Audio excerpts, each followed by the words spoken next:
We'll start off with everyone just give it a little introduction.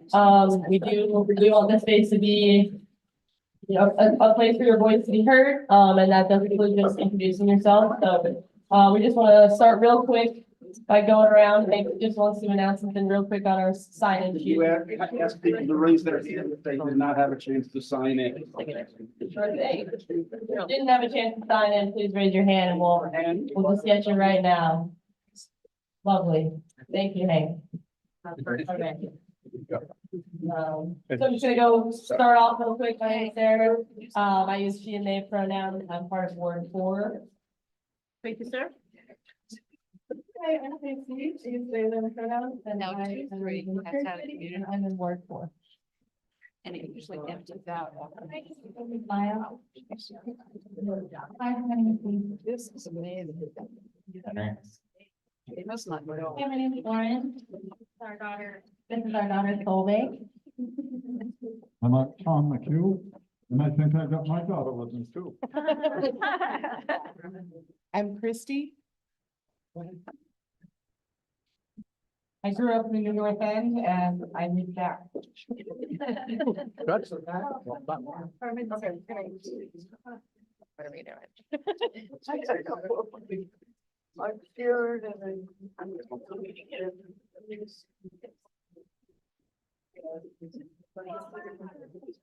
you guys use this one. Okay. And she's Sorry gonna about keep that. that. It's okay. Sorry about that. Carly, I'm Carly. I don't think It's not gonna amplify, that's, Okay. we're just gonna use our loud voice. I can use my loud voice. So I'm not here today. All right. Okay. It's Lucy. I'm Becky. I use she, her pronoun. We're gonna pause and just, do you wanna introduce yourself? Oh, hey, I'm Ivan. I'm Robert, 7. You guys have a mic there, actually. Should we use this one? Yeah. Just say your name. I don't, you don't want to say it. Sure. Hey, come. I guess it's on, I guess, right? Yeah. I'm Vera and I'm here. Thanks. And I'm her son, Tom Fleury, and she has lived in the North End for almost 64 years. So this is her first NPA. So. And she wanted to come because Burlington is a great city and it's getting even better, actually. So. Okay, if I could interrupt everything. So that microphone is only for county TV and people online. That microphone that comes out of here. So you gotta make a little bit of improvement on your audio system. But basically, if you don't speak to like that person on the wall over there, that person is not gonna hear you. So it's not amplified. You should not amplify. Are you gonna pass the mic? Yeah. Are you gonna pass the mic that does work? Yeah. No, she's asking with that. No. Are you gonna pass the one that does work? If you want to give it- We have to use both of them, Susan. I feel We comfortable have to giving them use my two. microphone for now, so. One for the You can use camera that. and one I'll for keep the my eye on room. it. But they gotta use. You have to use both. Well, there's a microphone here. Oh, perfect. Kelly Brigham, North Avenue Cooperative, Ward 7. Donna, Ward 7. Caleb Usadi, Ward 7.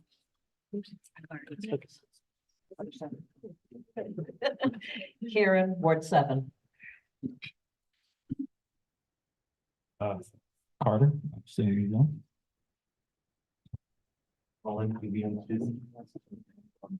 Hello, Ward 8. Susan, 7. Hank Prunski from the Susan. steering committee. Oh, 4. She's in Ward 4, so am I. That's when you. We're up to 7. You're doing right. 7. Brian Pine from Cedo, and my heart's in Ward 3, but I now live in Ward 2. Because they changed boundaries. Winter here in Ward 4. Hi, Karen Paul, I'm City Councilor, Ward 6, way on the other side of town. Very happy to be here. Hi, I'm Vicki Garrison and I'm in Ward 7 and I'm a steering committee member. And the timekeeper tonight. Betsy Gentili, I'm from Brattleboro, but I lived in Burlington from 70 to 80. I'm Ray, Ward 7. Sequoia Peace, Ward 4, filmmaker and dog walker.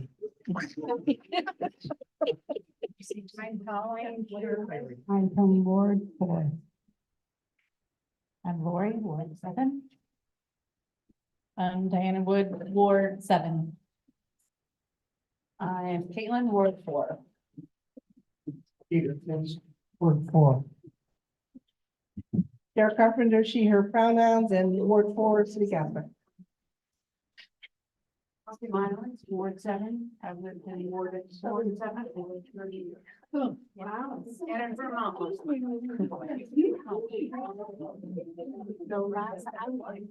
I'm in Ward 7. My name's Amy Livingston, and I live in Ward 4. I'm Helen, I use she, her pronouns. I'm Antonia, she, her pronouns. All Ward 7. I'm Marcella, Ward 7. I use she, her pronouns. Hi, Andrew Chronickfeld, Ward 7, he, him. My name is Lee Morgan. I live in Ward 7 and I am your progressive nominee for city council. Hi, I'm Ellie. I use she, her pronouns. I just moved into Ward 4 5 days ago. And you know Karen. Very strange. My name is Alex, Ward 4, he, him, and I also moved to the new North End, I guess, 8 days ago.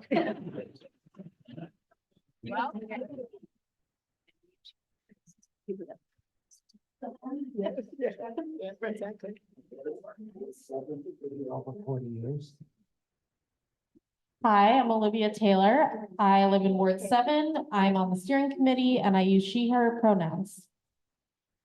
Hi, I'm Skunk. I live in Ward 7. I use they, them pronouns. Rick, Ward 7. I'm Dan Castrogano. I use he, him pronouns. I'm running for city council as a progressive in Ward 4. Monica Ivanchik, she, her pronouns. I live in Ward 7 and I'm your school commissioner and running for reelection. I'm Zoe. I'm Kendra Sowers, Ward 4. I'm also your North District School Commissioner, which is for all of you, 4 and 7. Carol Roach, Ward 4. Pam Roach, Ward 4. I'm Claire. Mark Barlow, North District City Councilor. Joanne Hunt, Ward 4 and NPA steering committee member. And welcome, everybody. It's amazing. Charles Danklage, Ward 4, married to this lovely school board member over here. Hi, I'm Martha. I'm in Ward 4 and I use she, her pronouns. I'm Christy and 7, and I use she, her pronouns. Tricia Kane, she, her pronouns, Ward 7, and I'm one of your elected elections inspectors. Jim Carrier, 7. Brian Williams, Ward 7. Joanne Kalis, Ward 7, and I walk my dogs and tend to flip people off who drive way too fast on this spectacle. That's how most of you all know me.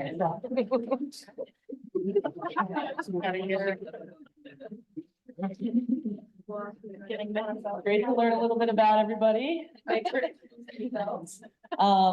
Our next item on our agenda is we do have a few neighborhood folks who are interested in joining our steering committee. Anybody who lives in Ward 4 and Ward 7 is welcome to join the steering committee. Today, I'm not sure if Hunter McMahon is here. Actually, we're gonna do that next month. Okay. Thank you. Thank you. For both of our nominees. No, no. There was another, so Hunter we'll hear about next month, so I do invite everybody back. But our other nominee is Caitlin Edinburgh. Is Caitlin here? Yeah. Oh, hello, Caitlin. Great. Do you want to say? You want a nomination? Yes, please. I nominate Caitlin Edinburgh. Thank you, Lee. We need a Is second. there a second? I second. Oh, no, I'm not for. Award for second, please. Second. There is a second for Caitlin. Does Caitlin want to say anything or? Gosh, I was like, no, what? Stand up. You want me to say? Go to the mic. Well, it's a little much. A little much. I wasn't expecting this. Right. Yeah, I have been in North End for almost 2 years now. Other than that, I had over a decade of experience working with homeless and unhoused populations, specifically working with veterans with trauma and trauma. Caitlin, we can't hear you. Oh, you can't hear me. I don't know if this was on. I have the. Hold it close. Close, really close. Use my voice. Thank you. Gosh, so yes, trauma recovery, criminal justice involvement, doing that kind of work. I have since segued into working some more corporate lifestyle, bringing in ID&E ideals and actual legit programming instead of just something, a nice sticker on a boardroom. So that is kind of what I'm doing professionally. Outside of work, I'm still very active within the community. That gives me a bigger opportunity to help shape those conversations, have those different conversations. And of course, be an advocate for those in our community who have historically and then continually to have their voices unheard or talked over. So I am looking forward to holding space and making sure that the room is receptive to everybody. And make sure that we're to welcome all of those who live in the North End. Thank you.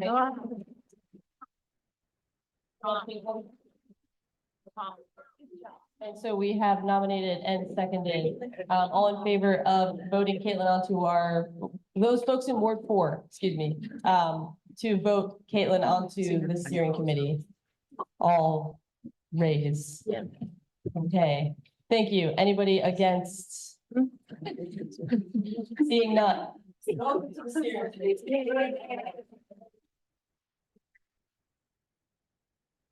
Lovely. Our next agenda item is that we are going to hear from some folks who are running for election in our wards. Starting with our candidates for Ward 4. I'm gonna invite Dan to introduce himself and say a few words.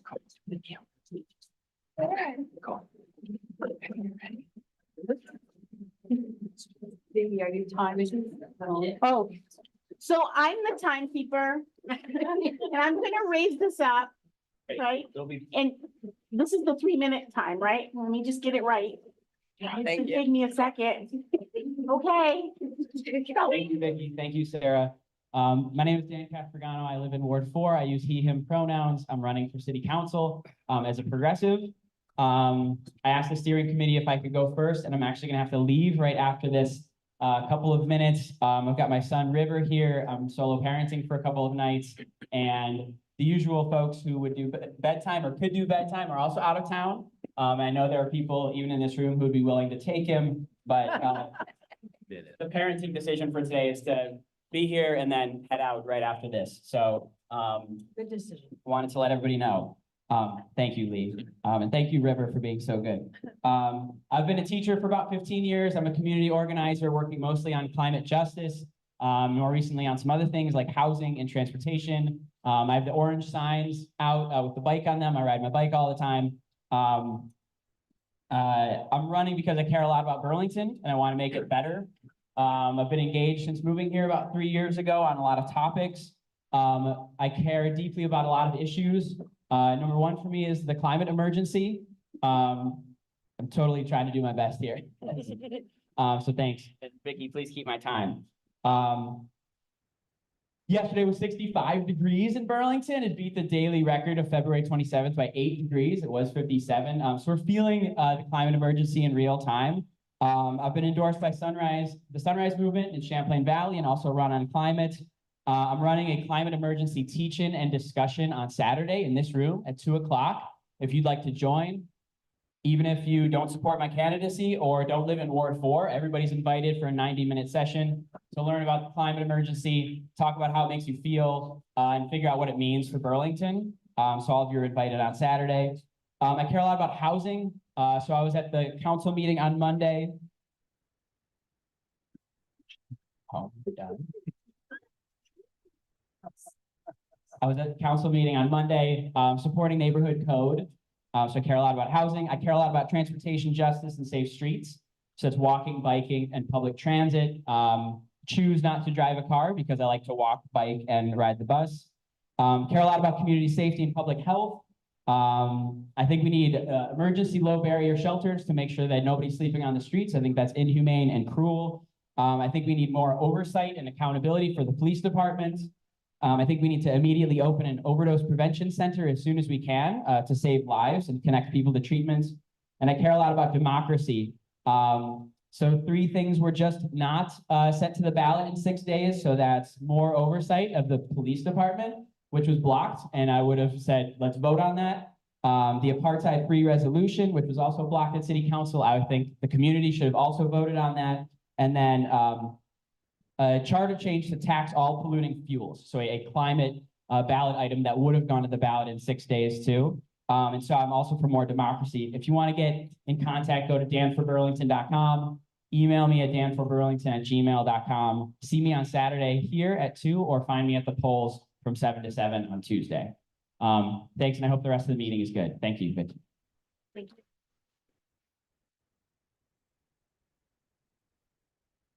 Thanks so much, Dan. There is also just some literature in that back table for anybody who is looking to take anything home from some of the candidates today. Now I'm going to invite Sarah Carpenter to say a few words from Ward 4. Thank you all. My name is Sarah Carpenter, and I'm the current city councilor here from Ward 4. Was elected in 2020, just about 5 days before the pandemic started. So it's been an interesting last 3 years of managing the city and with all of its ups and downs, but I'm really game to continue. We went through some tough years and started some things, and we've got so much to fix. My professional career for many years was in affordable housing. I was the executive director of Cathedral Square and involved with most of the senior facilities out here and was involved with developing them. Went on to the Vermont Housing Finance Agency, which is the largest funder in the state of affordable housing. And I continue my interest. The city still's got a lot to do. We don't have the bucks to do it, but we need to facilitate it through zoning changes, which we're starting to do, both things like the South End Innovation District as well as the neighborhood code. I was involved with Cambrian Rise, and we've got 2 or 3 other big major projects on the docket that the city desperately needs. And I will continue to advocate for that. I'm just so distressed about the number of unhoused folks in our city. It's really the worst I've seen in my professional career. And I thought things in the 80s got tough, and then we got better, and then we got worse, but we're at a low place there. And one of the things I hope to bring to the table as a counselor is really much more proactive advocacy with Montpelier.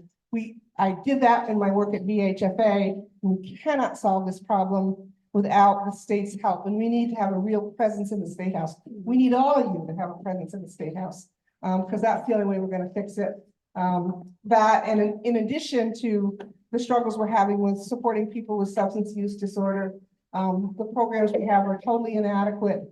We need more outreach capacity. We do need an overdose prevention center, and we need transitional housing to support folks as they go into recovery, and we're desperately short of that, in addition to low barrier shelters. Another interest in mine, and I certainly currently serve on the city's Human Resources Council, is staffing, both in the city, because we are struggling with how to serve folks just with our basic daily services. Certainly, we're struggling with staffing up our emergency services department. We've got openings in the fire department, in the police department, and with our newly created community services. This year, we're budgeting for up to 24 non-sworn officers. but we can't fill all the positions. And so I'm hoping I can spend more time in my human resource role, figuring out how the city can really more proactively recruit people to help us with our issues.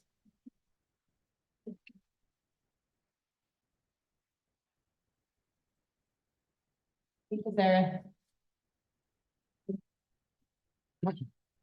We are now going to hear from the candidates for Ward 7. Unfortunately, Evan Litwig could not be here tonight, but our steering committee member will read a statement from him.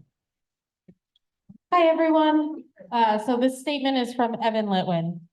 Hello and good evening to the members of the NPA.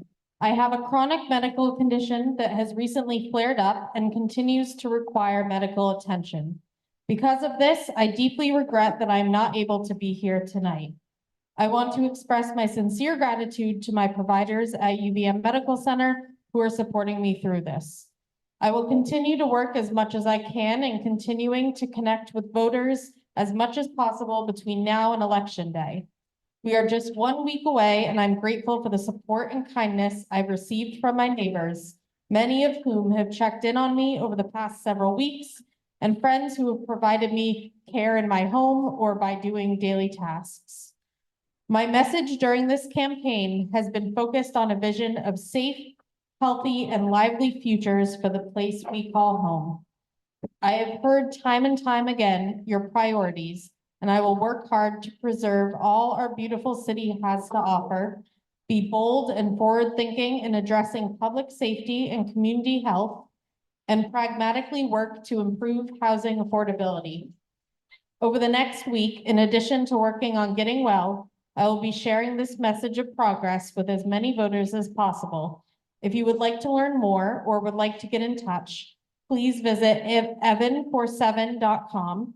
And I've also been given permission to give his email if you have any questions for him as well. Thank you.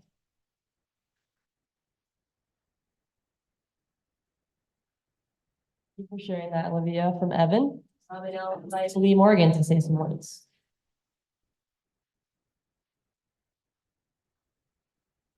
Thank you, and please feel free to shout at me if I'm not talking loud enough. So my name is Lee Morgan. I'm running to be your Ward 7 City Councilor, and I'm sure everyone joins me in sending best wishes to Evan for good health. So I am running to work with everyone to make sure we are building a Burlington where everyone can feel safe, secure, and supported. So I have truly found my home here in Burlington. I met and married my wonderful husband here in Burlington. Give away, Benjamin, give away. One of the many wonderful things that has happened since I moved here. So another wonderful thing that's happened since I've moved here is I have really found what it means to be in community. And I have tried to step up and support my neighbors like my neighbors have supported me. So how I'm doing that is I am serving in my second term on the Parks and Rec Commission as the vice chair. I have also served as a former steering committee member here at the NPA for about a year. And I'm also an organizer working on trans rights, working with houseless people, and working in substance use disorder. So now I'm taking that advocacy to the next level, and I'm running for city councilor. And as part of that, I've been connecting with neighbors at the doors, and there seems to be a consensus. People are worried about public safety. We're worried about housing and affordability in our houseless crisis. We're worried about the opioid epidemic. And most of all, what I'm hearing is we are worried about the out of control property taxes. It's resonating with a lot of folks I'm talking to. The good news is we are not as divided as you may think. And despite what some politicians may say, and I have to recognize that I guess I am a politician now, we stand together in our belief that a better Burlington is possible. So the question is, how do we do that? How do we muster the political will to act? How do we push forward and make a better future for all Burlingtonians? I am that candidate who is ready to act. Did you turn the mic off? It's not working. It's not live at the moment. Yeah, it's not working. It died. Did I accidentally turn it off? How's my time, Vicky? She's on top. Don't you I'm doubt it. taking this job very seriously. Just project. I think I can be pretty loud. This is for the Zoom. Is it back on? It should be. It's not on. No. How about I just project? Can everyone hear me? Sure. All right, let's go with it. I think we're just gonna go with it. So let me find my place here. Yes. So again, I am that candidate with the political will to act. As many of you know, I am in recovery for over 15 years. I am also formerly unhoused. And when I go down Church Street, I see people who look like me doing what they can to get by. We got to get to the root of these causes. And how do we do that? We need to make sure that everybody who wants to sleep under a roof tonight can, and we cannot currently accommodate that, but we can if we work for that. We need to make sure everybody has the resources they need, the treatment they need. If they need to see a doctor, we need to make sure people can do that as well. Folks in Burlington, we know we are losing people and we need to act now. Now, let's also talk about taxes. Many of us are feeling the squeeze. Good, hardworking folks who grew up in Burlington, now in the retirement, are having to, I'll wrap this up really quick, are having to move out. I've talked to many people who are looking at selling their homes, people who have recently lost their spouses. Do we want that in Burlington? I know I don't. I will work to make sure that people who want to live here can stay here, age in place. I hope you will join me in making that future possible. LeaveForBurlington.com, and thank you so much.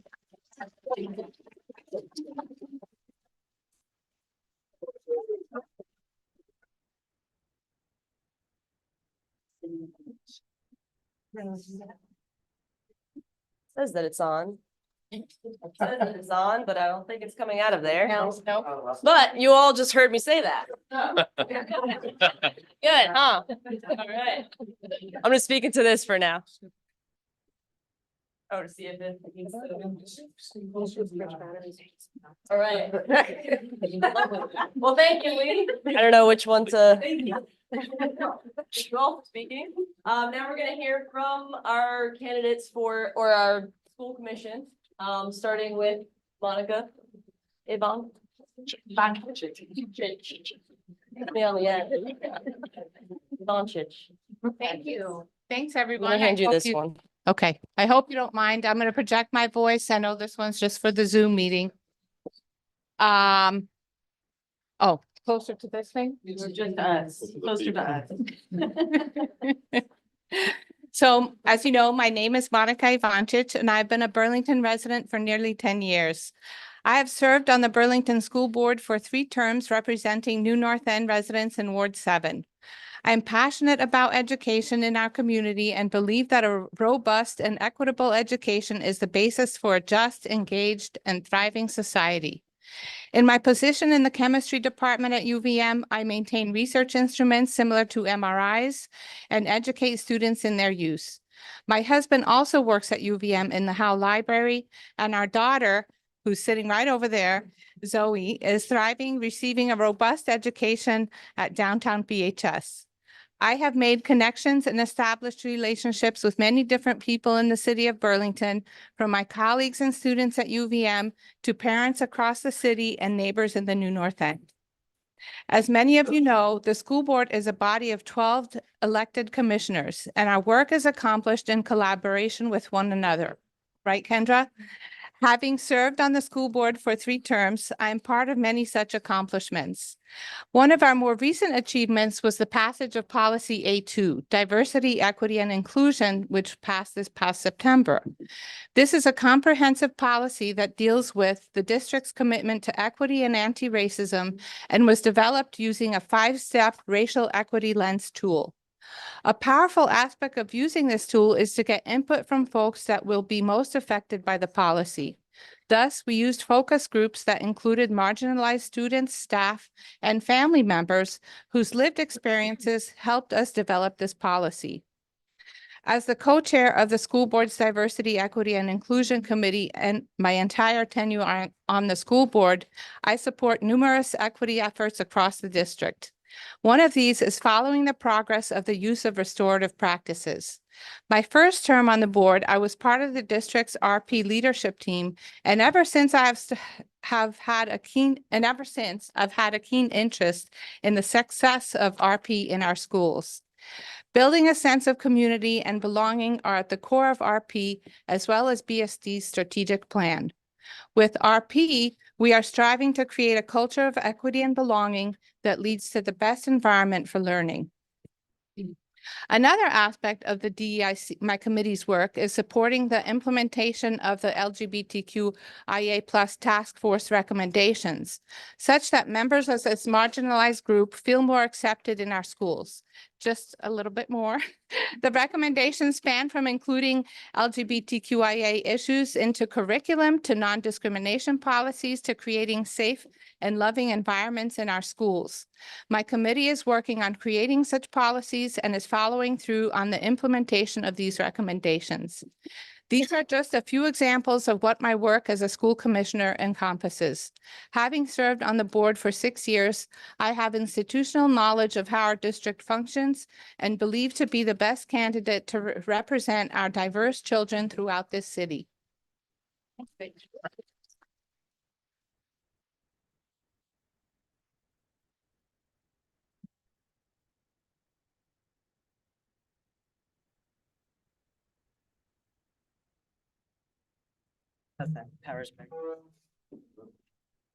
That means it works. Folks, we really are tight for time, so we really have to stop at 3 minutes because it's not equitable for people to go longer. Thank you. And with that note, I'm going to invite Bill Odedek to speak on the school board commission. There you are. Bill Ochin, I've lived in Ward 7 about 15 years. I worked at most levels of education for 20 years, including having been a middle school classroom teacher. I'm seeing some faces here that I recognize tonight, parents, taxpayers, whose voices are not really being heard.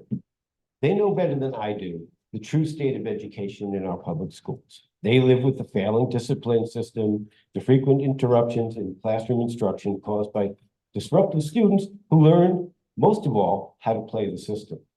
They live with the diminishing expectations and academic standards. These families are reluctant to speak up because they justifiably fear being ostracized and seeing their kids ostracized or worse.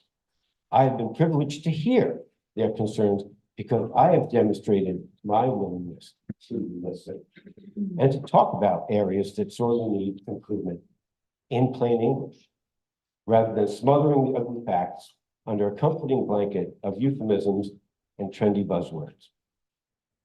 The school budget. All voters and taxpayers know about it is what the district tells us in cautiously crafted sound bites. Has anyone outside of district headquarters seen it? I asked the superintendent for the precise language he planned to respond. Your elected school commissioners, is there a record of how they voted on specific measures and policies that were placed before them? I can't find that record. Shouldn't you know how they voted? I'm going to make an analogy. In some police departments, there is an unwritten code known as the blue wall of silence. Some of you may have heard of it. In those departments, it is understood that it's dangerous to your career or to your safety to report corruption or other criminality.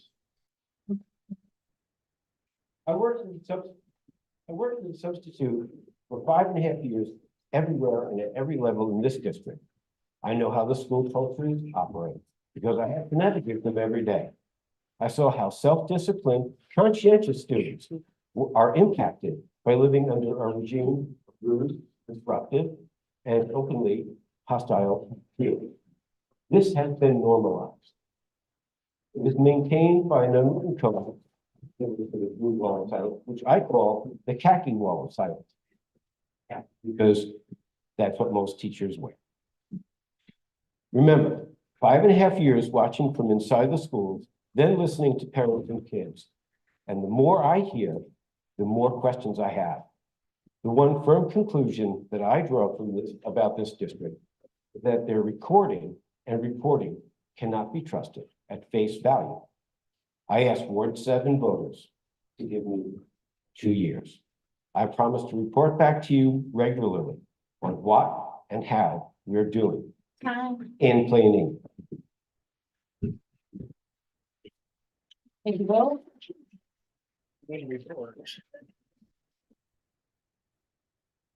And now for our school commissioner for Ward 4, Martine. She's not able to make it. She's down in Montpelier. All right, doing the good work. Down in Montpelier. Thank you for that update, Monica. I'm now going to invite folks here to ask questions to our candidates. We'll have some time. Should we have them go up in the front and see, perhaps? Sure. Thank you, Vicky. Lovely idea. Come on up. That way we can have a conversation with you. Yeah. You can talk very loud. And responses have to be 90 seconds or less. Okay. Did you have a start off? Okay. As an old radio guy, we say eat the mic, okay, so you. All right. I have one question for Mr. Ochen, is that your name?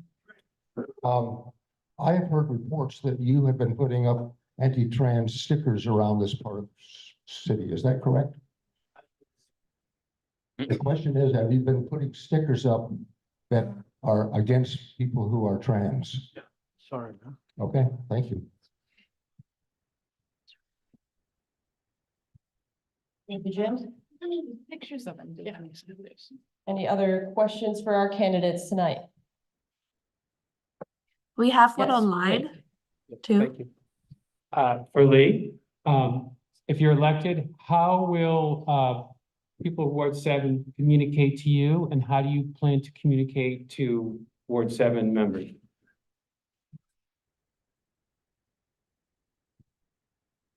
Excellent question. And can I ask, what was your name? Rick. Rick, thank you for the question. So community engagement is a passion of mine. So right now, you will find me every Wednesday morning at Moreau Weinberger's coffee hour. Obviously, that's going to be ending. So I hope there's some continuation of some community event. So I have not, me and my team have knocked over 1,800 doors during this campaign. And I am establishing a great baseline of connection with the community further than I already had. So yes, so I have put my phone number out there. The phone number you see is my personal phone number because I want people to feel like we can have that personal connection. If you are struggling with something, I want to know about it. I want to help you. And if I can't help you personally, I want to connect you with someone who can help. I am at every city council meeting. If you want to connect with me, at city council, I'm always there. I watch or attend almost every police commission meeting. If you've ever been at a city meeting, we have probably sat in the same room. And right now, what I hear from a lot of my neighbors is this crisis of, this keeps cutting in and out, I'll do my best. This crisis of isolation that really started around the time of COVID. And you know, I just want to put that message out there. It may be sappy, but if you feel alone, you can reach out to me. After today, you are only as alone as you want to be. I am here for you. Please reach out.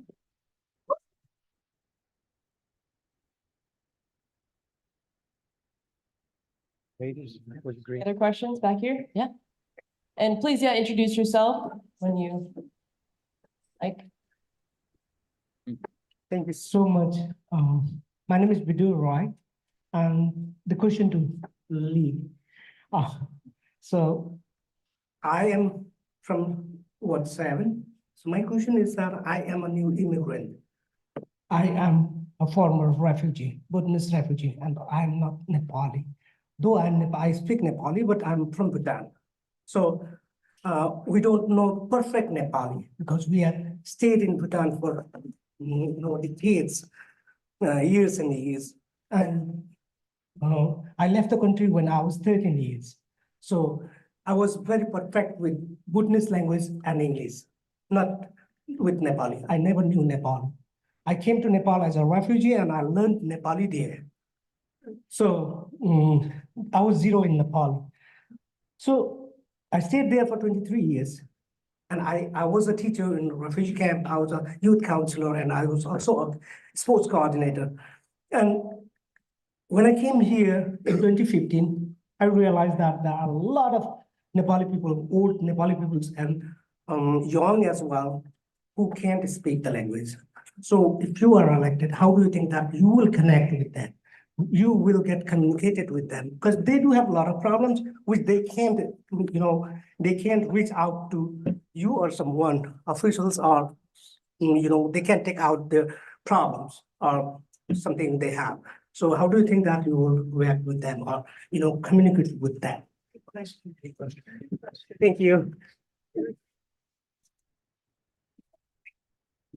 Excellent question, Bador. And for those of you who don't know, Bador just opened a wonderful store. It's across the street from the Jolly, a wonderful market. Wonderful market, and something I was very touched by. So you say, how can I connect with people that, different culture, don't speak the language? Well, I got to tell you, Bador has been an incredible inspiration for me. The day of his grand opening, him and a spiritual leader performed a ceremony that blessed the community. Each and every one of us. At first, I thought, oh, he must be blessing the store for success. It wasn't about that. It was about the community and that we all have what we need to feel safe and taken care of. So you've been a mentor for me in that. So what can I do to connect to people who I don't speak their language? Well, part of that is connecting with people who can be that bridge. And that can be informal, that can be community leaders, that can be, it could be more formal, it could be hiring translators. I'm committed to do whatever I need to do to be directly communicating with everybody. It's not enough that our city has translated materials. That's an important step, but we need to go much further than that. We need to be connecting as neighbors. I think that there can be a lot of wonderful opportunities to do that. I think maybe the NPA can be a place where we can start, bridging the gap between cultures and maybe get some translators in here. I think that could be a great starting place. But yes, I am committed to representing everybody. Thanks, Vicki. Maybe the cities could follow the school district. In the school district, we hire multilingual liaisons who help families understand what is going on in schools. So they're sort of translators. They help translate school material as well as help these families apply for driver's licenses and what have you, like all kinds of life functions that you need English for. Thank you. Thank you for that response, Lee. We do have a question online that I'm going to go to first, and then I see you in the back. You'll be following that person up. Oh, is that me? Yes, Colin, go ahead. Okay. Cool. Yeah.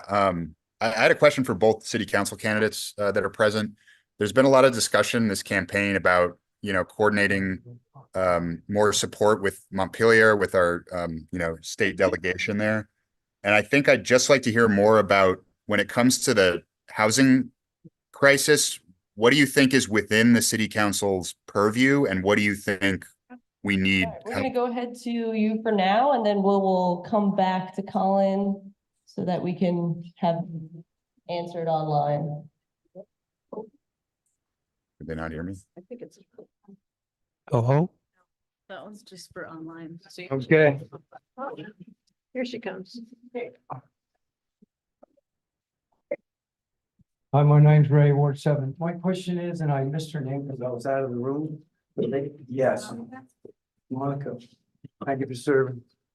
Served a long time on the school board. I'd like to know what you're gonna do different to change the direction of our student performance levels throughout Burlington I could say the whole state, but I'm curious about Burlington. Our performance levels have been going down since I've been living here for 17 years. What can we do to change the direction so our students can succeed?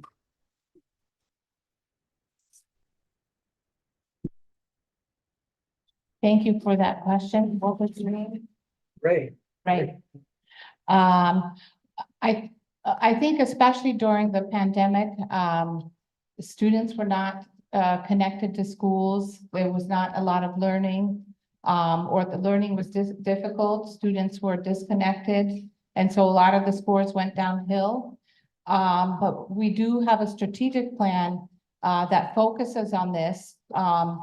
Well, the first point of the strategic plan is making sure the kids feel like they belonging and well-being.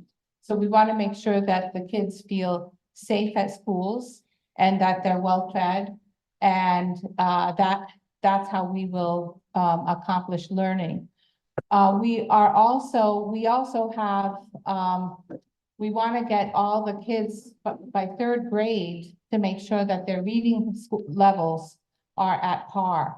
And so to do that, last school year, the K through 5 grade teachers had training, professional learning training from the ARC, American Reading Company. And so these teachers learned a different way to teach reading by the use of phonics, I believe. And so we believe that they're using these methods in our schools, and hopefully slowly we'll be seeing improvements in scores. We're also interested in improving math scores. Thank you, Vicki. So hopefully that gives you some of an answer for what you're asking. But we are aware of, the low scores, and so thank you.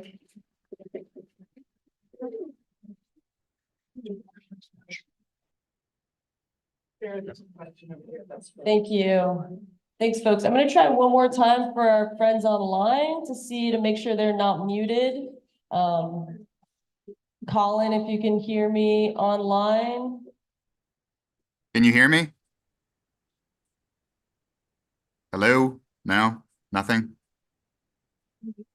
Yeah, I Perhaps you unmuted. can put your question into the chat and we can read it there, because we're not able to hear you, unfortunately. Okay.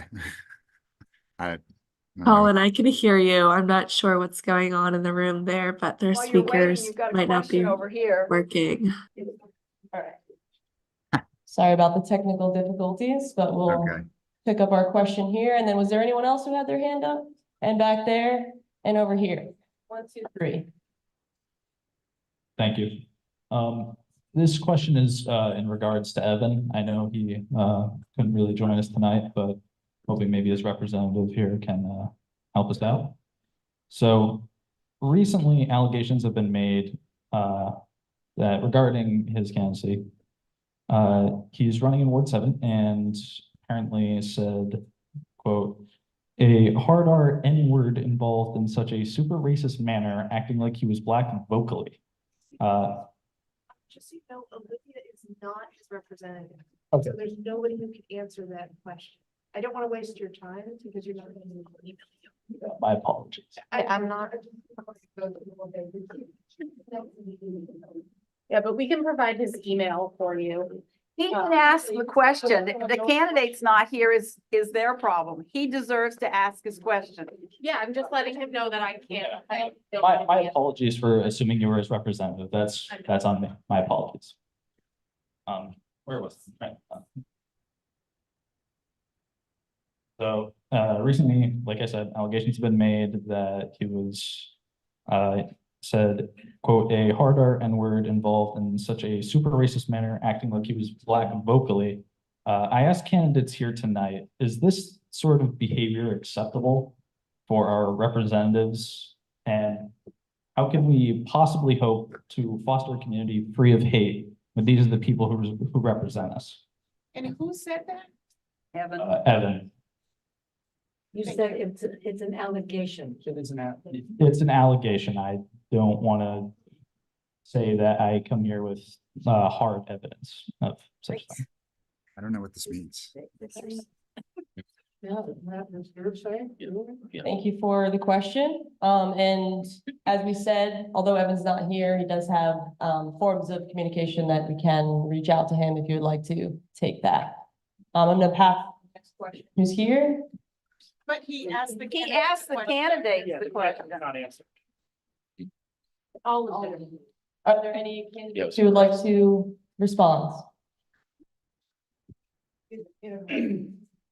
The question was, sorry, I can just repeat the question, which was, is this type of behavior acceptable to build a world of peace? And what would you do to mitigate hate?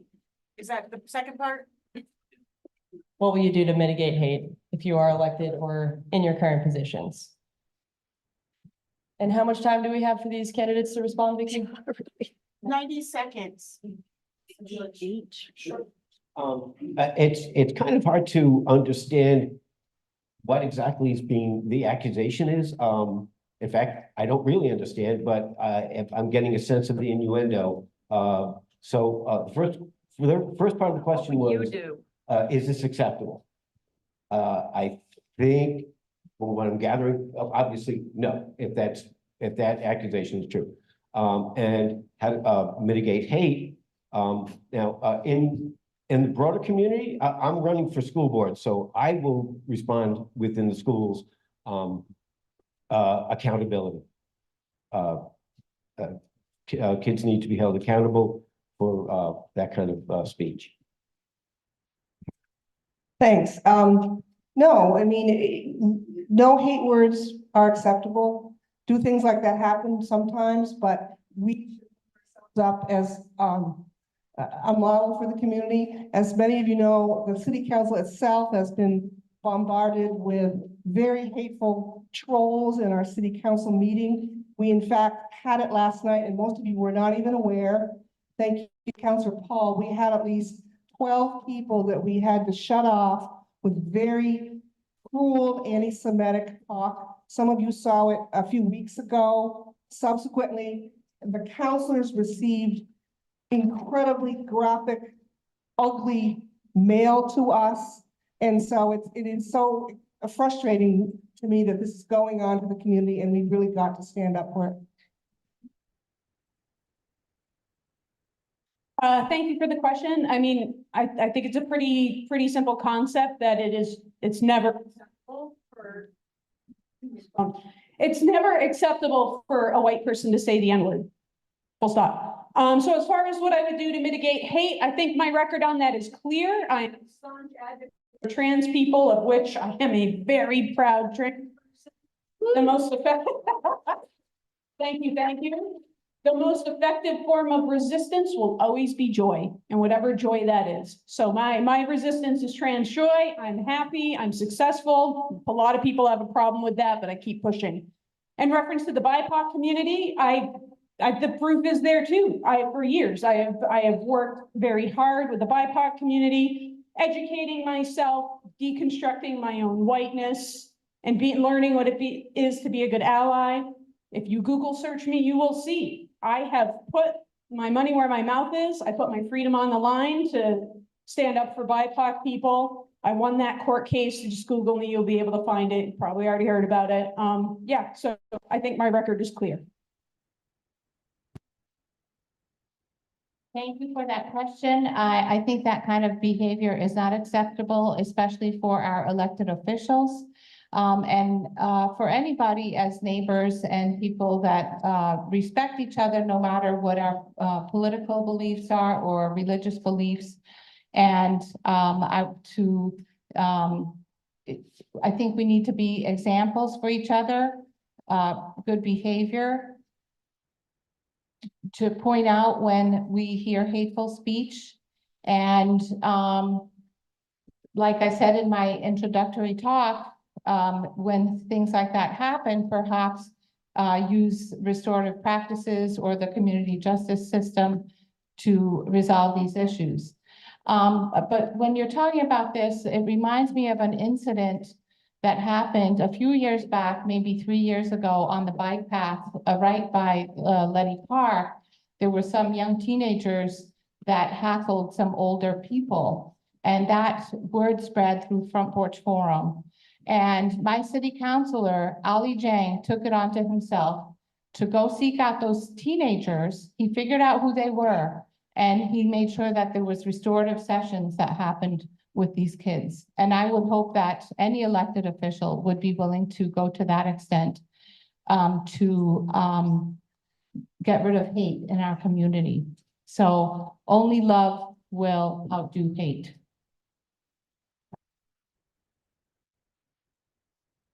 Thank you for those responses. I am gonna jump on our stack to grab our folks online. Colin's question to the council candidates, kind of a two-part question here. Where do you think the state's help is necessary when it comes to our housing crisis? And where do you think the city council can act? So I will pass this on. Thanks. I mean, the big problem we have with the unhoused, they don't have housing. How do you produce housing? You build it. How do you make it affordable to be built? You need significant governmental subsidies. There's really very little affordable housing that doesn't come with a governmental subsidy. It's really, in my opinion, the role of the state and federal government to provide that. The city of Burlington cannot do that through property taxes and local option taxes. That's the only. What we can do is facilitate the creation of housing, and we need to be very aggressive about it. I think we have turned a tide.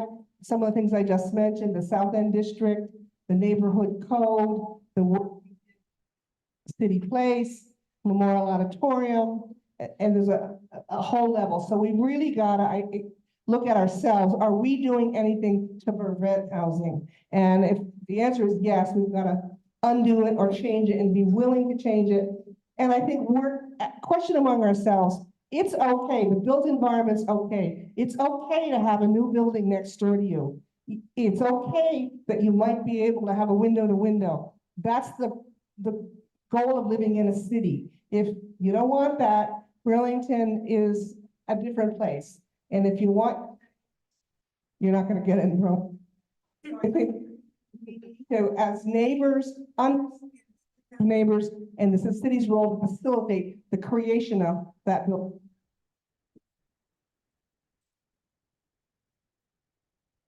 Well, I think step number one, if you're looking at how do we create more affordable housing, step one is definitely talk to Sarah Carpenter. She's an affordable housing guru, so that is absolutely step one. So yeah, you know, I think I kind of saw this in process. I think about a year, it was about a year ago. I'm not sure when. Sarah would know the date. The city council, there was a presentation about a temporary shelter that could utilize a vacant office building on Cherry Street. And I believe that it would have overnight housed like 50 people. And during the daytime, it could have been a day station.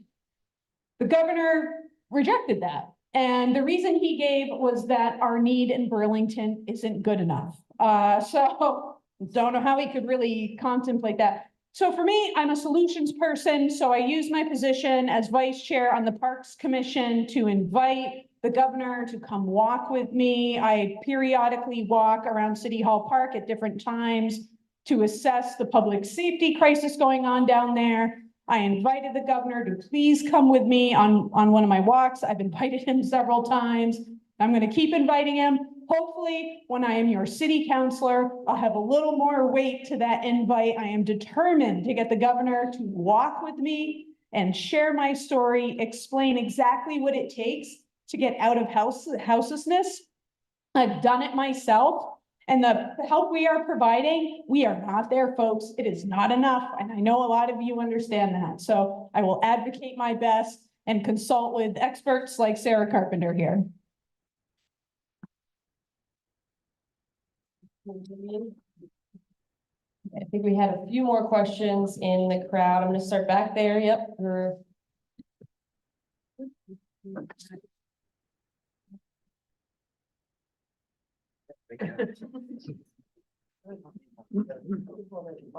Oh, thank you. That's me. This is for Monica. So I have a question. What is the school board going to do about bullying situations that are going on in the school right now? That no one's being held accountable. Children are being left behind. They're being denied an education. They're being put in a room by themselves. No teacher, no nobody. How are they learning? Like, and the bullies are not being held accountable. They're being sheltered, but the bully, the kid that's being bullied, isn't getting any services. They're leaving him out. They don't, like, there's no education. We've reported it. Police have been involved. We've been to the schools. We've had meetings. Nothing is done.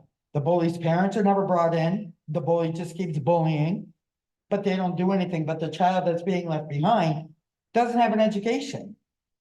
And this has been going on now for 2 years. 3 years. This child has not been in a classroom, people, for 3 years. At what school? Goes to Lyman C. Hunt. This bully literally will chase this child down the street. Doesn't even have to be on school hours. They know this. The police know this. They chase this boy down. They chased him with knives. They chased him into Ethan Allen Park. We go to the school. We let them know what's going on. We ask questions. We call the police. The bullies are still never held accountable, but this child gets denied the education. So I'm confused. Thank you for that question. I'm gonna hand the mic over to see if Monica could have a question.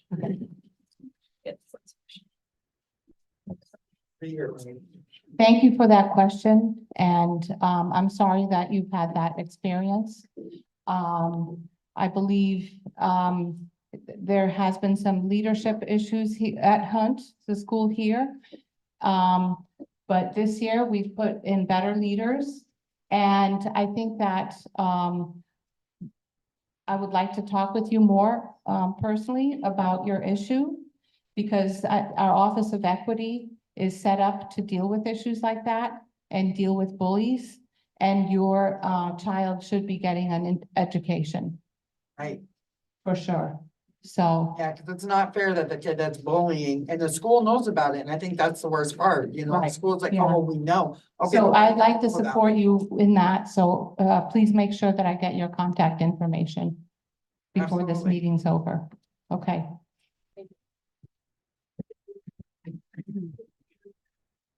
Yeah.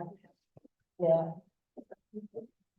Thank you for all of these questions. Yeah, unfortunately, we don't have much time for any more questions for our candidates. We do have a presentation from regarding the school budget.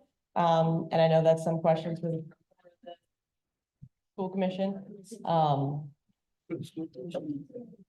Yes, I'm gonna hand off so that folks can definitely be in touch for all the other questions, because I know being in touch is important for all of these candidates. I can be contacted through the website of the BTV GOP. There's a small card in the back with my telephone number and my email, so please contact me to go directly. I also didn't tell you my website, which is Sarah with an H for btv.com, and you can contact. So any three of those ways, and I'll stick around for a few minutes at the end as well if you have questions. All right, well, thanks, folks. My name is Dee Morgan. I am your Ward 7 nominee for City Council. You can reach me through my website at lee4burlington.com. You can reach me at email at lee@lee4burlington.com. My phone number is 802-238-6. And I will also be here after the meeting. Please ask me questions, connect with me. Let's get coffee, come see my dogs. All right. And my name's Monica Ivancic. You can find my contact information on the Burlington School Board page, bsdvt.org. Look under School Board. My contact is there, and my phone number is 540-0830. Thank you. Everyone, I'm sorry we didn't have enough time to cover everyone's questions this evening.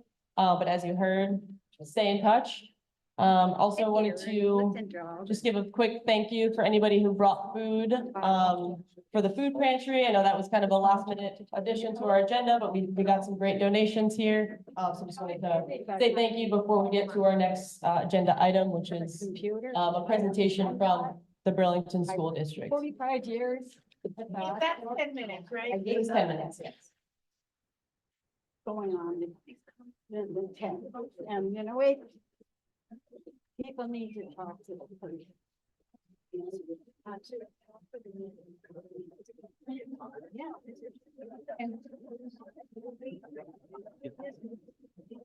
Reality, affordable. Every year. Thank you. Thank you.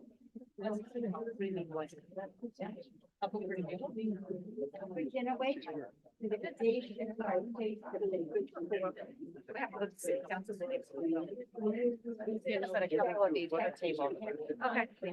Supposed to be. Oh. Sorry, we don't have enough to share. It's all about.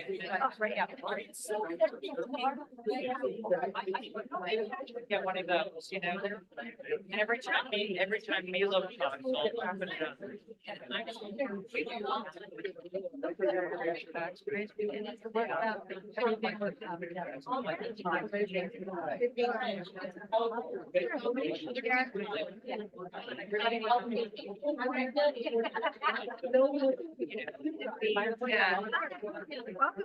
Community hospital, go to your store. Sorry for losing everyone. Here for the presentation from Whoever wants that. Tom. No.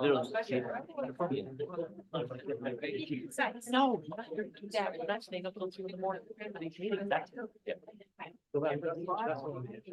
Good, how are you? Yeah. Okay, good evening, everyone. It's great to see you all this evening. Thank you for sticking through, to stick around with us, I should say, for this next presentation. I think we have about 10 minutes to explain, where we are with the budgeting process for fiscal year 25, which is the next school year. I'm Tom Flanagan. I'm the superintendent in Burlington, and this is Nate Lavery, our executive director of operations and finance. We'll take different parts of the presentation and then leave space for questions. A 10 minutes presentation, 10 minutes, or 50, what's the time? 10, perfect. We're also going to be passing around a one-pager that includes some of the information about the budget this year. And I don't know if I have to, but I'm going to apologize for my attire. I just came from the girls varsity hockey game where we beat Essex 6-0. Headed to Lindenville on Saturday. If anyone wants to travel out there for the semifinals of the state championships. Boys tomorrow night, boys basketball are in the state championships against Rice, who we hope to take down summarily. And well, we'll see. I'm sure, yeah, we have to mix opinions maybe. But anyway, thus the Burlington gear. But anyway, it's great to see you all this evening. We're gonna talk to you about the budget process again, so that our job is really to make sure that you're fully informed about the budgeting process. And so that's what we're here to do. So first part of the budgeting process is the assumptions that are built into the budget, and to how we develop it. And so there are some big assumptions here. We call these assumptions because they are what we are assuming as we move into the budget process. These are more than assumptions at this point. These are much more realities. So it's a complex budgeting cycle. I don't know if you've seen how much you've seen about the budgeting process statewide this year. Our school board did really amazing work as a part of a coalition of school districts that included other rural districts, our district, a couple other districts that were inequitably funded. And we have been inequitably funded for many, many, many years in Burlington because the funding formula doesn't fully capture students who are learning English and students in secondary schools, students in small schools, and students living, students who qualify for free and reduced lunch. So Act 127 changed the funding formula and it's now research-based and aligned to a set of research that showed how we should equitably fund our school districts. Act 127 is in its first year this year, and it's causing lots of questions and just raising a lot of issues across the state. And we're also hearing from wealthy districts who are losing some of their weighted pupils or some of their taxing capacity that they get through the budgeting process, that it's harming them. So I do feel sorry for Stowe and other districts, but we need to make sure that we have the right, equitable funding. Our school board went out and did that. So that's number one. That's leading to a lot of the questions and a lot of the stuff that you're seeing in the newspaper about the budget this year. So one of the things that we know, these are some of the other things that really impact our budget here in Burlington. Number one, wages and benefits are generally around 5%. We've sort of settled with our union partners across the multiple unions that we have, and we're about 5%. So wages and benefits is 5%.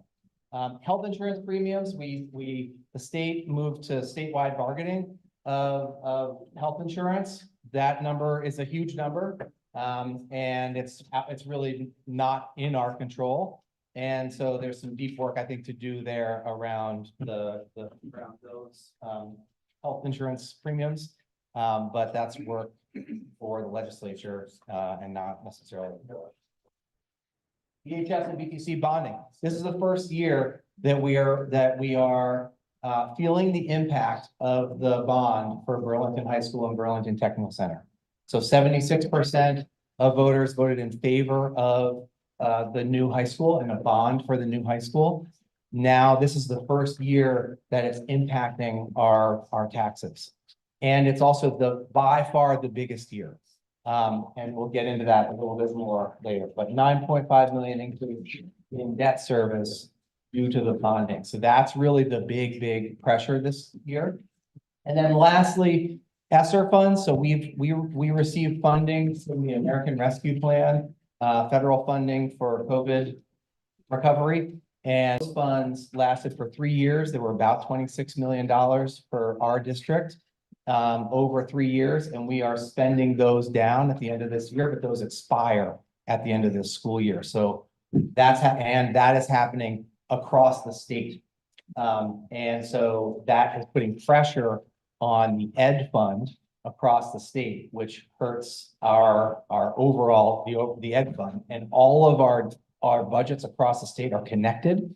So when the ed fund is in trouble, every district feels that. And so that's part of what we're feeling in our budgeting process this year. But the big takeaway is borrowing on the bond is happening for the first time this year, and this is the big increase. This is the big year of borrowing, and we've got the other pieces there. So this talks about, or this shows the impact of the bond. We have borrowed $130 million already of the $165 million. We believe the borrowing we've done, the money is making money itself. We have promised to not borrow beyond $165 million and to make sure that we do everything in our power to not borrow the full $165 million. If we borrow, and in addition to the $130 million, we would still need to borrow $35 million. But that would have overall a 2.8%. Did I get that right? 2.8% tax increase over the next 2 or 3 years. So this is really the big year for that borrowing. And again, we are really working hard to make sure that we don't have to borrow the whole 165 million. We've brought 16 million in PCB funding already. We've brought 20 million in other funding sources to this project, and we're going to continue to do that work. We have a lawsuit against Monsanto that should bring, I think, should bring us funding down the line, but that's further down. Next up. One more. So this just shows you the sort of the pie of the taxing. Red, it's hard to see, this is bonding. So this shows you the increase. Overall, it's a 15.6% tax increase for fiscal year 25. And the vast majority of that, as you can see, is in the bond here and in wages and benefits here. We do have operating and leases. A lot of the leases are a result of us needing to move out of the high school, and we had to rent at Cherry Street, at 2 Gregory out in Williston, at downtown BHS at Macy's. So we've had to spend on that renting, and that will need to continue for the next couple of years.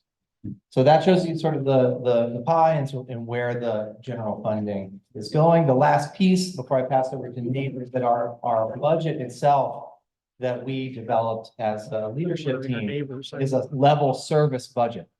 So we're not adding anything new to the budget programmatically beyond the bonding and wages and benefits that we're not offsetting with reductions. So we have built in some new spending for new priority area work, but it's been offset by reductions. And so we've been really mindful about the impact of the tax increases this year or this upcoming school year. So we provided a level service, we developed a level service budget as a result of that.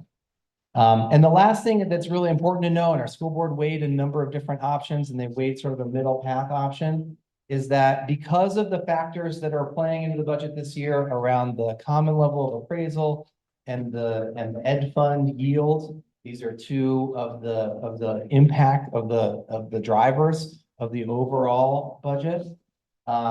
We are just making sure that our spending is taking that into account. We didn't contemplate major staffing changes to get the tax increase significantly down, because to get below or get to 8% would require a reduction of 50 full-time employees. And that's just because of the way the budget is working this year. But we know that we can't do what we need to do with 50 fewer full-time educators. And so we decided a level service budget, and then these are the drivers of this budget year. So I think that's what that question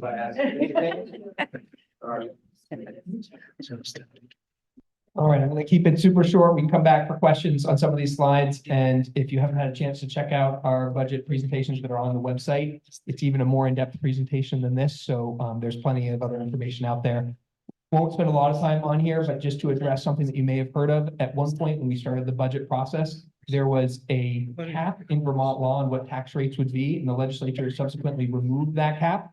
Fortunately, we in our budget development process anticipated the likelihood of that. So the difference between being in a situation where our budget is subject to a tax cap and not capped is pretty small. It's about 1.5 percentage points difference in the tax rate by no longer being capped. And we think that when the dust settles in Montpelier, that number will probably be even a little bit lower.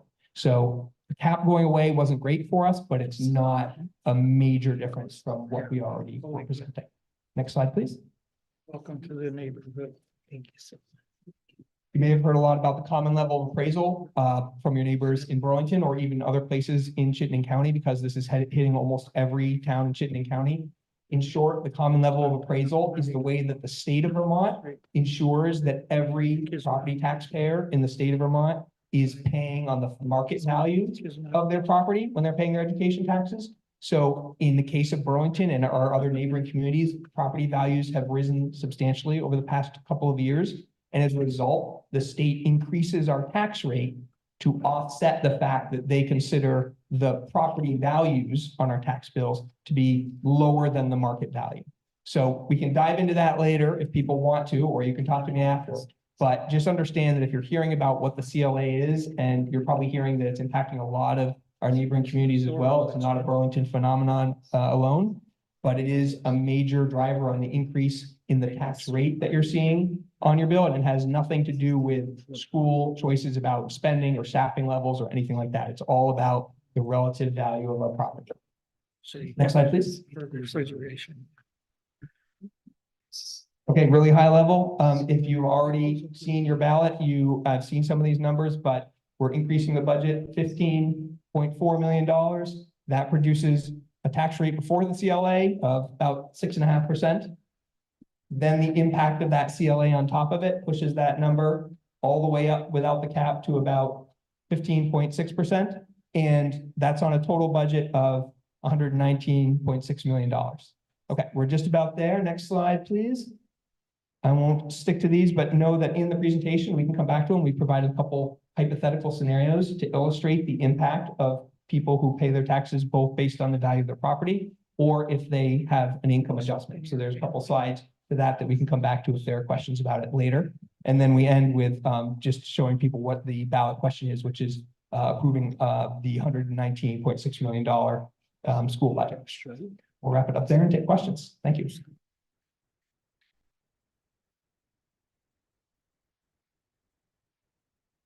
Thank you for that presentation. Any questions Definitely reach out. quickly? You have a question, Lee? One question?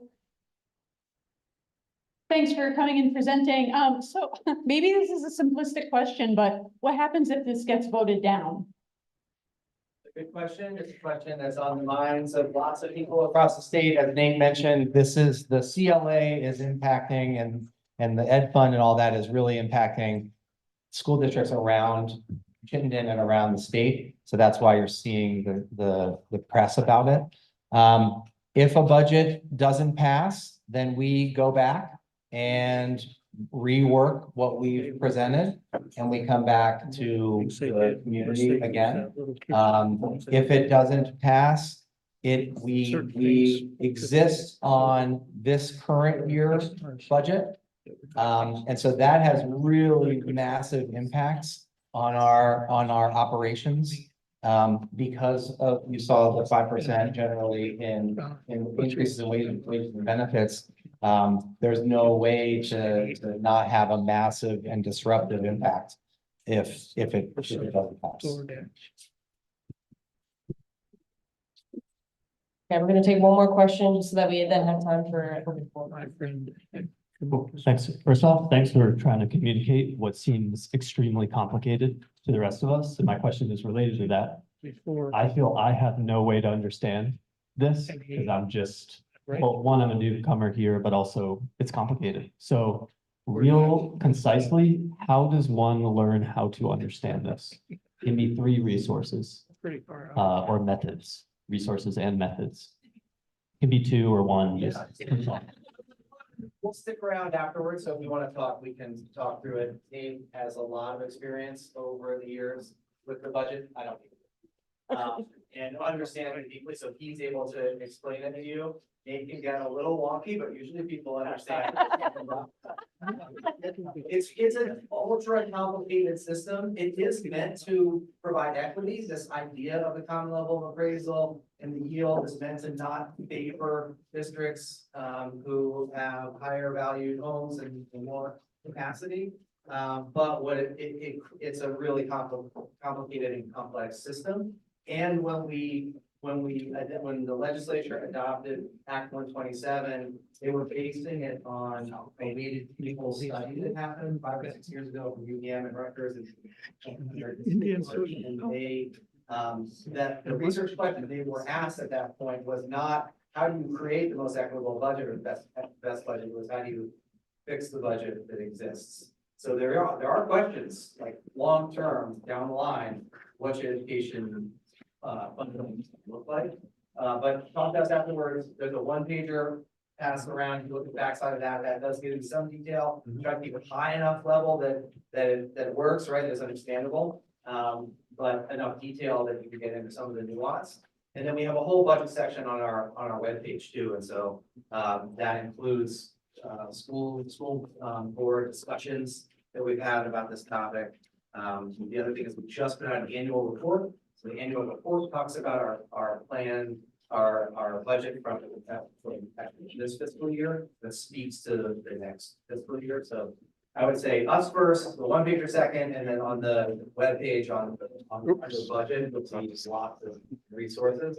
And I have a school board member. Those hours. I have one more thing to add, and I'll try to find it for you all, and I can put it on our Ward 4 and 7 page. There's this great tutorial from BSBA, which is the Vermont School Boards Association. And when I was new to the board, and I was like, what are all these variables that go into this funding formula, which I think you're trying to wrap your head around? It's this great, it's a simple PowerPoint, and I watched it 3 times through, but it was really helpful to show you the 4 variables, what they mean. You know, are they from the state level? Are they local? So I will try to find that, and I'm happy to put that on our page, just if people are interested to better understand the education funding formula in general. And then for our specifics of our numbers, our pages, so then you can understand that. Sounds like that'd be helpful. It's true. It's true. Yeah. I think- And like anybody who's spoken tonight, it sounds like if you can get in touch with them directly, everyone is really happy to talk more. We can only do so much in 2 hours here together. Unfortunately, we don't have any more time to ask these fine people questions. I do want to leave some space for any announcements from the neighborhood. I believe that's our last agenda item. Thank you very much. But guys.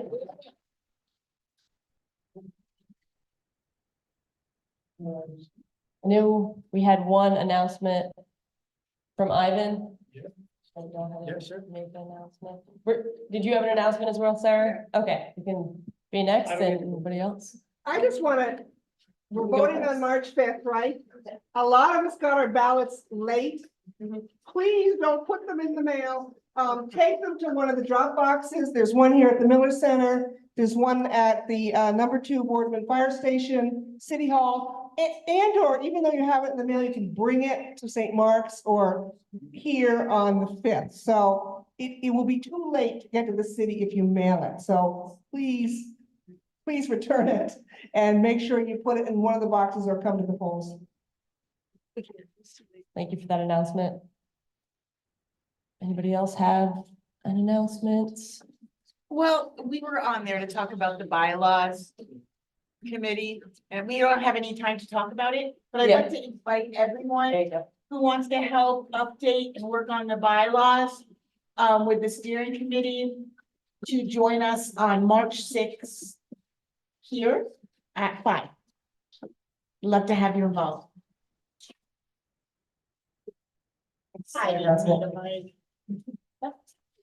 I just wanted to follow up on voting.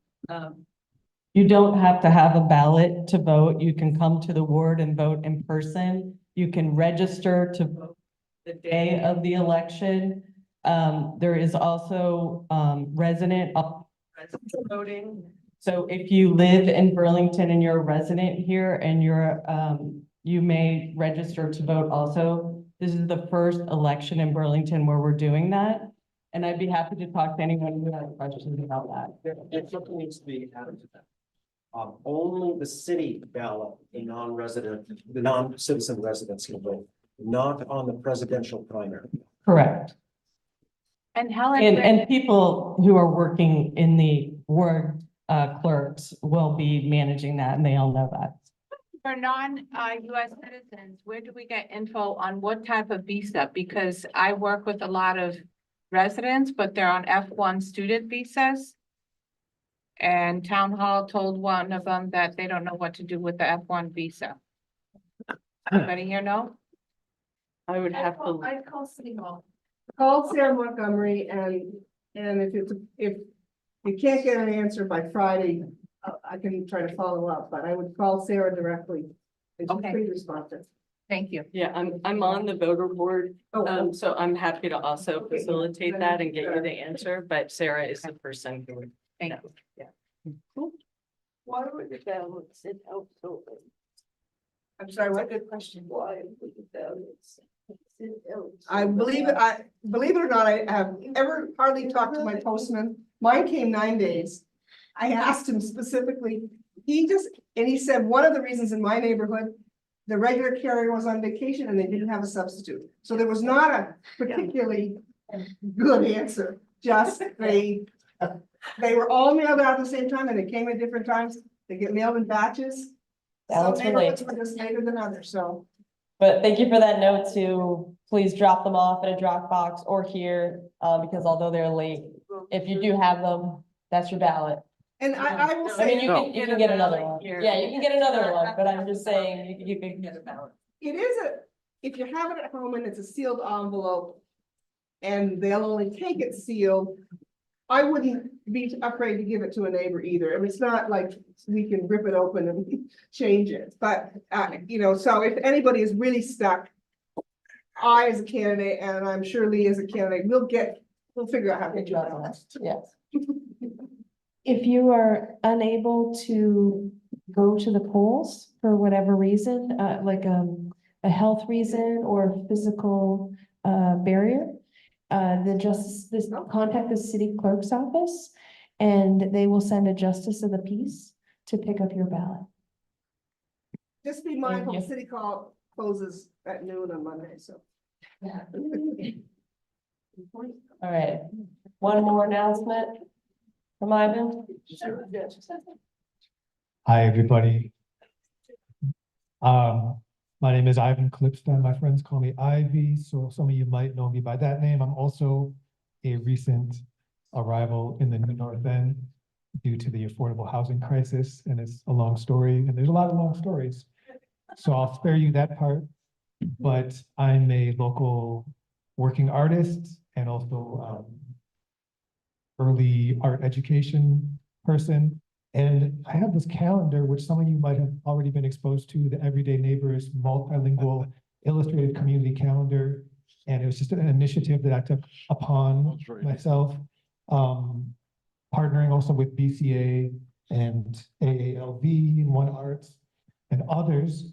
And basically we have succeeded in getting more than 1,000 of these, about 1,100 of these for free out into the community.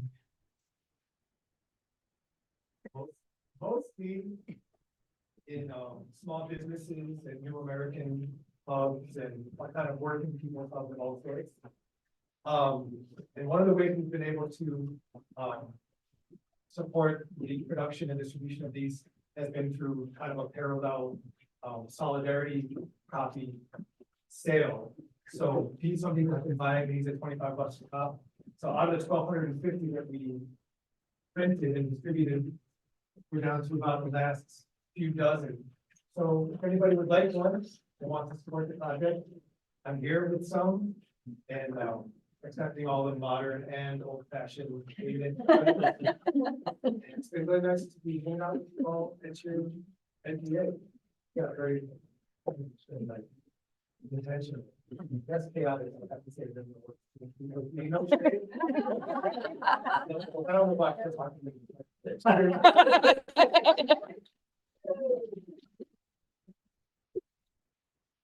Double check on that. You look at the calendar, all of a sudden you look down here. Maybe not. Just a quick thing, the Fletcher Free Library, the New North End, is having an open house tomorrow, 4 to 5:30. If you want to come check out the space. Awesome. Right there. Great. Proposal to adjourn.